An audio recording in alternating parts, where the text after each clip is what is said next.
மன்னிச்சிருங்க director fury, ஒரு பெரிய டீம்ல இருந்து எனக்கு அழைப்பு வந்திருக்கு. பெரிய டீமா? ஷீல்ட விட ஒரு பெரிய டீம் இருக்கா என்ன? நான் வந்துட்டேன். டோனி என்ன வர சொல்லி சொன்னது எனக்கு ரொம்ப ஆச்சரியமா இருக்கு. ஸ்டார்க் நீங்க வார் மிஷின் ஆர்மரை போட்டுக்கணும்னு விரும்புறாரு. வார் மிஷினா? நம்பவே முடியல. ப்ராஜெக்ட் ரெட் விங் ஆரம்பிக்கிறதுக்கு இதுதான் நல்ல வாய்ப்பு. திமிரும் முரட்டுத்தனமும் ஒன்னா இருக்கு. நீங்க ஒரு சிறந்த அவெஞ்சரா வருவீங்க.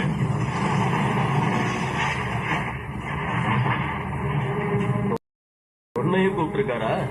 ஏன் உலகத்துல உனக்கு வேற எந்த வேலையும் இல்லையா? நிறைய வேலை இருக்கு. மனுஷங்களால யுகிச்சு கூட பார்க்க முடியாத அளவுக்கு ஒரு கோலாகலமான பண்டிகை எங்க உலகத்துல நடந்துகிட்டு இருக்கு. ஆனா ஸ்டார்க் இவ்வளவு சீரியஸா பேசி நான் கேட்டதே இல்லை. ToonWorldTamil.blogspot.com